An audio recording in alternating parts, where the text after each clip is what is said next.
Қайырлы күн, құрметті оқушылар. Бұл сабақта біз комбинаторика формулаларын қолданып есептер шығаруға арналған 9 сыныптың Б тобы есептерін бірге талқылаймыз. Б тобының алғашқы есебі 17. Y тең ax квадрат плюс bx плюс c функциясының графигінде A1-ден, яғни A12-ке дейінгі нүктелерді тізбектей белгіленген. Бұл жерде бірінші есепте бізде ұштары осы нүктелерде болатын кесінділер санын табу қажет. Яғни бізде кесіндінің екі ұшы болғандықтан біз комбинация арқылы, яғни s 12-ден 2 арқылы есептейміз. Яғни ол бізде 12 факториал бөлінген 2 факториал көбейтілген 10 факториал. Ол дегеніміз бізде 11 көбейтілген 12 бөлінген 2-ге тең, яғни 66-ға тең.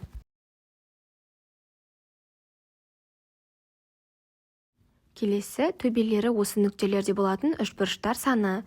Яғни үшбұрыш бізде 3 нүктеден құралатын болғандықтан, мүмкін үшбұрыштар санын біз s 12-ден 3 арқылы табамыз. Яғни ол бізде 12 факториал бөлінген 3 факториал көбейтілген 9 факториал.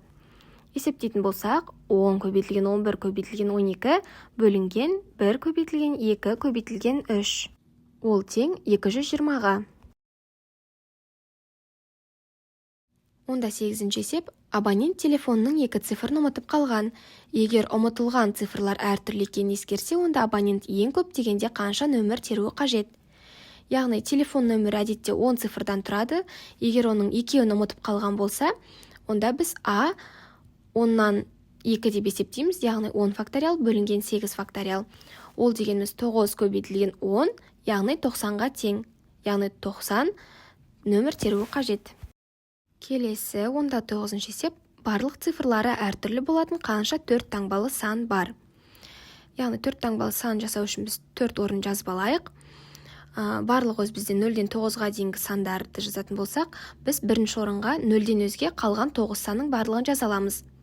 Екінші орынға 0-ді қойып, қалған 9 цифрды жазамыз, ал үшінші орынға біз қалған 8-ін және төртінші орынға қалған 7-сін жазамыз. Яғни көбейтетін болсақ, 4536-ға тең.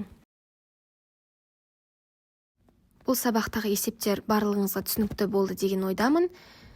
Назарларыңызға рахмет.